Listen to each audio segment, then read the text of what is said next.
حضرت عمر کے زمانے زلزلہ آیا اتنے تک مولوی بیان کرنے نا کہ آپ نے ڈنڈا ماریا تو زمین رک گئی، اگے نہیں بیان کر دے. آپ دی نو عبداللہ بن عمر دی بیوی حضرت صفیہ وہ فرماندیاں پھر جدو صبح ہوئی تو حضرت عمر سارے اہل مدینہ نو جمع کیتا، آپ نے خطبہ دیتا تو خطبہ دے کے کہ فرمایا ما ہاذا ما اسرا ما حدثتم، فرمایا لوگو دسو کیڑا کرتوت کیتا تساں مدینے دی دھرتی ہوتے کہ مدینے دی دھرتی ہلی پئی، انہاں کولوں کوئی نہیں پوچھدا ہو تساں کیڑا کرتوت کیتا ہو.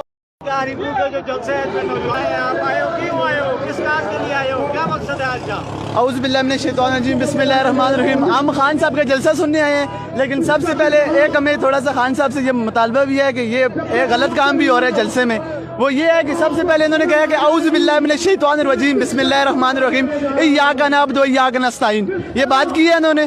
اس کے بعد انہوں نے افشا زیبی صاحبہ کو بلا کے ڈانس کروایا، اس کے سر پہ دوپٹہ نہیں تھا. یہ کہاں کا؟ پھر کہتے ہیں کہ ہم نے ریاست مدینہ بنانی ہے. ریاست مدینہ میں یار ایسے کام تو نہیں ہوتے نا، ریاست مدینہ میں ایسے کام ہوتے ہیں. یہ دیکھیں اتنی وہاں میں وہ لڑکیاں ڈانس کر رہی ہیں، ان کے سروں پہ دوپٹے نہیں ہیں. یہ جہالت ہے، یہ ریاست مدینہ بنا رہے ہیں.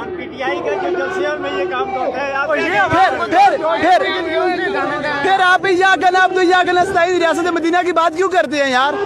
یہ تو صحیح بات نہیں ہے نا. دین کا لبادہ کیوں اوڑھتے ہیں؟ اگر کنجر ہیں تو پھر صحیح کنجر بنے، اگر مولوی ہیں تو صحیح مولوی بن کے بات کریں.